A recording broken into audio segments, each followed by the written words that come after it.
Paul Ricoeur, il réfléchit dans un contexte, il fait la synthèse d'un ensemble de réflexions qui l'ont précédé.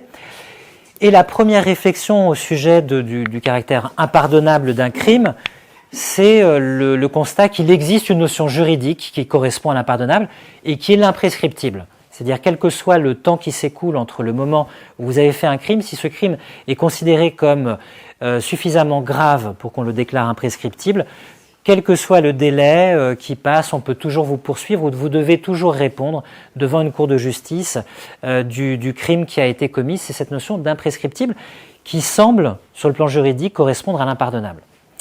Ce que dit Ricoeur, c'est que toutefois, malgré cette correspondance entre d'un côté la question morale du pardon et de l'autre côté la question juridique, il y a la question du rapport entre la personne qui a fait la faute et la faute elle-même, ou le crime. Oui, vous pouvez rentrer, il n'y a pas de souci.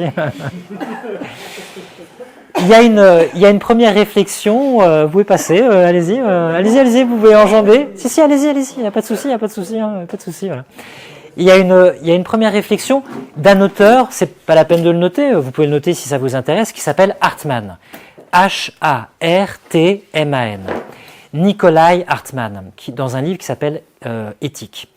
Et Nikolai Hartmann dit il faut être cohérent. Si on reconnaît la liberté humaine, ça veut dire qu'on reconnaît l'imputabilité. Si c'est moi qui ai fait un acte et si je l'ai décidé, si j'ai cette dignité d'être un auteur libre de mes actes, ça veut dire que si mon acte est coupable ou qu'il est délictuel ou criminel, alors on ne peut pas dissocier l'acte que j'ai fait de la personne que je suis, puisque c'est moi qui l'ai décidé et ça fait partie de ma dignité d'en être responsable, ce qu'on appelle l'imputabilité. Donc Ricoeur reconnaît qu'effectivement c'est un argument pour déclarer que s'il y a des crimes impardonnables, les auteurs le sont aussi. Mais il fait référence à une autre réflexion d'un autre philosophe qui lui est un philosophe français qui est décédé, qui s'appelait Jacques Derrida. Et Derrida avait écrit un article dans Le Monde des débats, ou si mes souvenirs sont bons, qui date de 1999 et il avait appelé cet article « Le siècle et l'impardonnable » ou « Le siècle et le pardon ». Je crois que c'est le titre exact. Et Derrida disait la question du pardon ne se pose véritablement que dans le cas des crimes dits impardonnables. Pourquoi ? Parce que si vous faites un délit qui est pardonnable ou si vous commettez quelque chose qui est pardonnable, de fait, on peut vous pardonner puisque c'est pardonnable. Mais le problème du pardon n'a de sens, il n'a de sens que par rapport à ce qu'on appelle impardonnable. Puisque si ce que vous faites est pardonnable, oui, on peut vous pardonner. Ou peut-être, et sans doute, on va vous pardonner.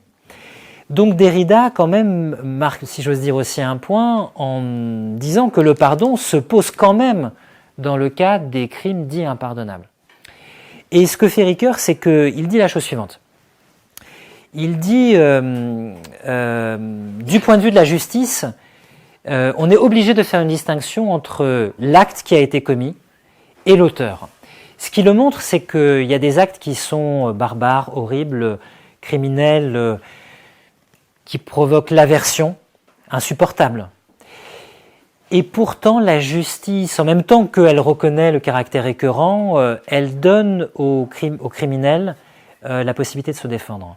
C'est-à-dire qu'elle dissocie ou elle distingue, si vous voulez, avec en plus la présomption d'innocence, l'acte qui a été commis de celui qui l'a commis et qui mérite, même si lui n'a pas respecté les victimes, même s'il les a violentées, violées, assassinées, paradoxalement la justice va le respecter, va lui donner une défense, va lui donner du temps, va lui permettre de plaider sa cause et va le traiter ou doit le traiter avec un certain respect. Et donc Ricoeur nous dit, mais finalement si on dissocie, si on distingue l'acte impardonnable peut-être qui a été commis et l'auteur de cet acte, et si la justice fait un sort différent à l'acte imprescriptible, écœurant, qui suscite l'aversion d'un côté, et de l'autre côté l'auteur qui lui est digne de respect et de considération, c'est que peut-être qu'il est possible de pardonner, attention, je ne dis pas le crime qui a été commis, qui peut rester impardonnable, mais l'auteur du crime, qui peut-être peut être pardonné.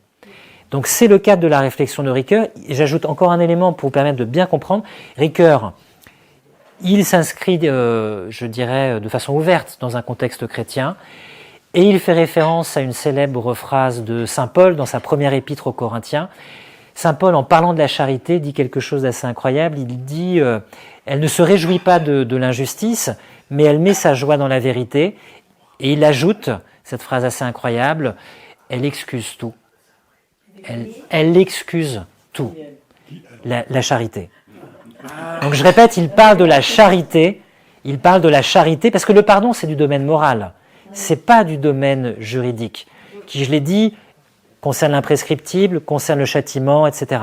Mais le pardon, c'est peut-être, j'en parlais aussi avec quelqu'un que j'ai covoituré, je ne dis pas qui, elle se reconnaîtra, et c'est elle-même qui me le disait, le pardon, c'est aussi peut-être quelque chose qu'on se donne à soi-même, qu'on s'accorde à soi-même, de pardonner à quelqu'un. Donc, c'est dans ce contexte chrétien, faisant référence à la première épître aux Corinthiens de saint Paul, que Ricoeur pense la question de la possibilité peut-être de pardonner quelqu'un qui a fait quelque chose d'impardonnable. Donc je vous rappelle la formule de saint Paul qui est croyant ou pas croyant, l'idée c'est de penser ce qu'elle dit, il s'exprime au sujet de la charité. Elle ne se réjouit pas de l'injustice, mais elle met sa joie dans la vérité, elle excuse tout, croit tout, espère tout, supporte tout. Ça, c'est dans ce contexte-là que Ricoeur réfléchit. C'est un contexte délibérément chrétien, il faut le savoir. Donc je vous laisse découvrir le texte. Allez-y.